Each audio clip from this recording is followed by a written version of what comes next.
Welcome to an addendum for another episode of Previously in X-Men. Last night we recorded a live read-through of Uncanny X-Men 222, and a couple questions came up through our conversation. Of course, that's me with my good buddy and comic book collaborator, Chris Sanigan. Chris and I were talking about a little bit about comic book production, discussing things and throwing around words like trim and bleed. And they're pretty much only relevant in this conversation around comics when we're talking about production. And, just give an example of a regular comic book page that's been drawn by Mark Silvestri, inked by Dan Green. And on it, you can see that the characters are all drawn within the space that kind of fits within the boxes, for lack of a better term. The panels are all done in a house style, like the style that Marvel approves of and have been working within since they kind of started in 1961. You don't break out of that area that's called the live area, which is where all the panels sit. We don't go to the sides. We don't go into the margins. And what we were talking about was, when you want to go into the margins, what can you do?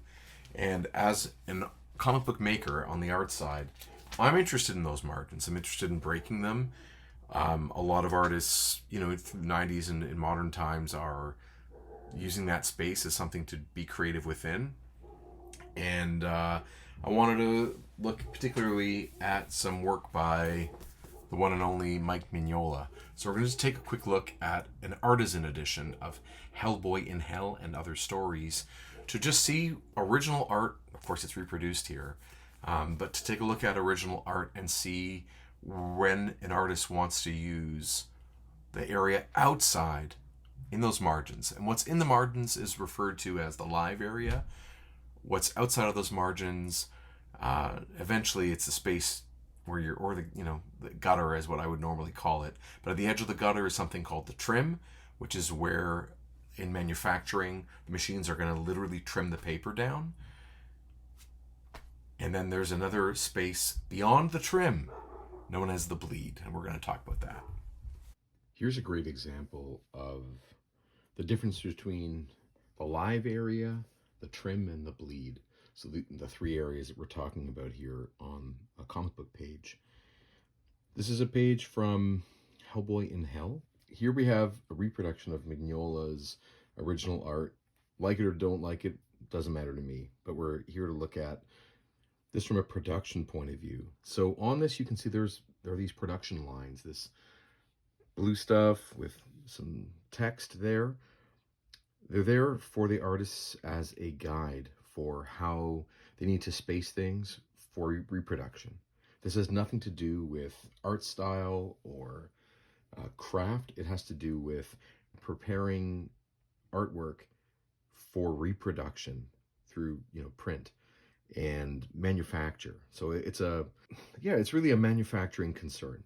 So there's a box here that is a little bit hidden, and it's hidden just in this area because of the way he's drawn things there, but it's right here. And this is called the live area.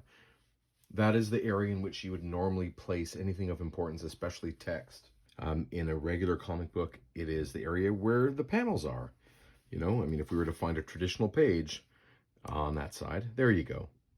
This is a traditional page here in that everything is within the live area. And that's just what they're calling it. That's just what's commonly called. Here, Mignola wants to expand our view and take us and show us through his use of page layout that the space that here Hellboy and this ghostly figure are moving through, it's larger than the confines of previous panels. He wants to show us this is expanded landscape. So he has drawn to not quite to the edge of this book, because this book is a reproduction of the original art. Mignola knows that it's going to get cropped when it goes into its comic book form, its manufactured form. So this takes us from the live area to the second line, which is called the trim. And the trim is indicated by lines that are, or marks that are covered up here. But if we switch to this side, you can see right there. Those are trim marks. That's where the cutter is going to cut there, and the cutter is going to go from here to here. So anything beyond those marks is going to get cut off, okay? So he has worked in that space. This is all going to get cut off. On this page, you can see there's one of those marks. The other one's hidden under there, a mark there, and a mark there. So everything below this line is getting cut off. Here's where this goes from being about the trim to the bleed. The trim is the space, or that line there, that area, that's where you make the trim, you make the cut.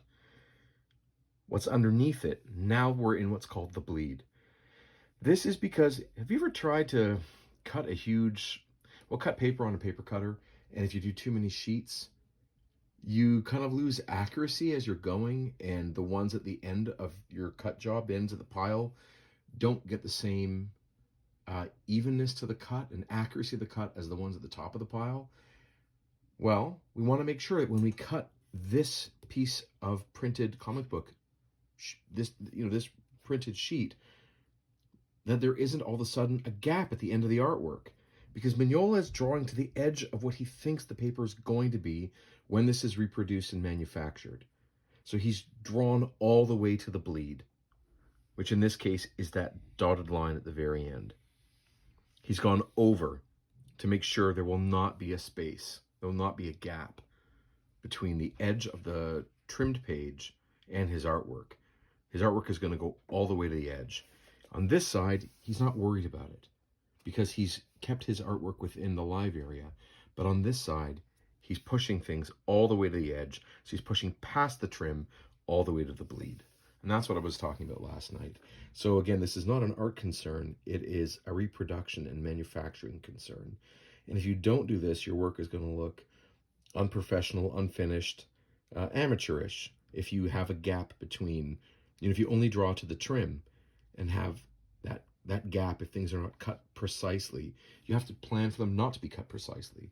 And there are countless images in Mignola's work where he will expand all the way to the bleed, or into the bleed, past the trim.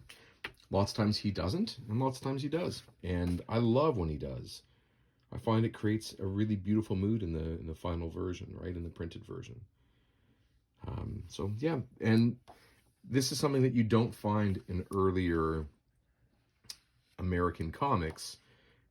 It was their house style that while drawing within the live area, you could break out of the panel borders, which can be pretty dynamic at times, and if not overdone, but you wouldn't break out of the panel borders into the gutter that's in the margins on the sides and on the top and bottom of the page itself, just within the live area. He's drawn all the way. We'd call that full bleed, right? He's drawing full bleed. Very cool. Man, I want to read that story again. I'll give you just an example. I'll show you. Original art in the 70s and earlier was handled very differently. You can see that these pages have been sliced at by someone during the production stage after they were handed in. And you can see at the bottom there, that is just the marking, not the trim. It's actually just the marking for where the live area should be. I really should do a full episode of this where we just look at this particular artist edition, because it is fascinating and great to read what's in the gutters too, not just the content and looking at the art, but the little notes that Byrne leaves for Austin, or Austin leaves for the colorist, or the letterer, or whatever. Anyway, there you go. I've got this great reproduction of a cover of Weapon X from Marvel Comics Presents, and it is an enlargement of the original art, but you can see on there where the trim is and how Barry Windsor Smith has drawn past the trim all the way to the end of the bleed. Right, how he's drawn past the trim to ensure that the artwork reaches the edge of the manufactured sheets. Cool.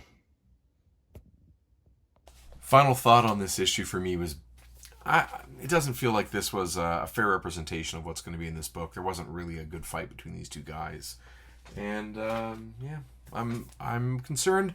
Maybe Claremont is out of gas. We'll see. One last note: I did score this guy. This is a Marvel Legends Wolverine from, I guess they called it Extreme X-Men. Looks a lot like the Ultimates X-Men. Doesn't matter. I like it. I think it's a cool suit.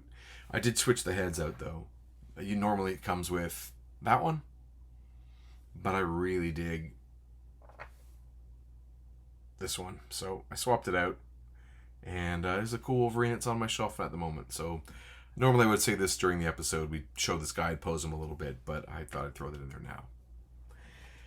We'll catch you next week on another episode of Previously in X-Men, where we'll be live streaming and reading through, of course, the next issue in chronological order, Uncanny X-Men 223, and I really hope you join us. It's a lot of fun for us to perform these issues and talk about the characters and the stories. Let me know in the comments below if you have any more questions about the bleed, the trim, the live area, and those kinds of production questions. I'm by no means an expert in any of these things, but I'm always happy to share whatever information I do have. I have a pretty foundational level of knowledge, nothing that really exceeds that, but throw a comment in the comment section below. Please click like on the video if you dig this, subscribe to the channel, share it if you can, it really helps. And we'll see you on Tuesday on the next episode of Previously in X-Men.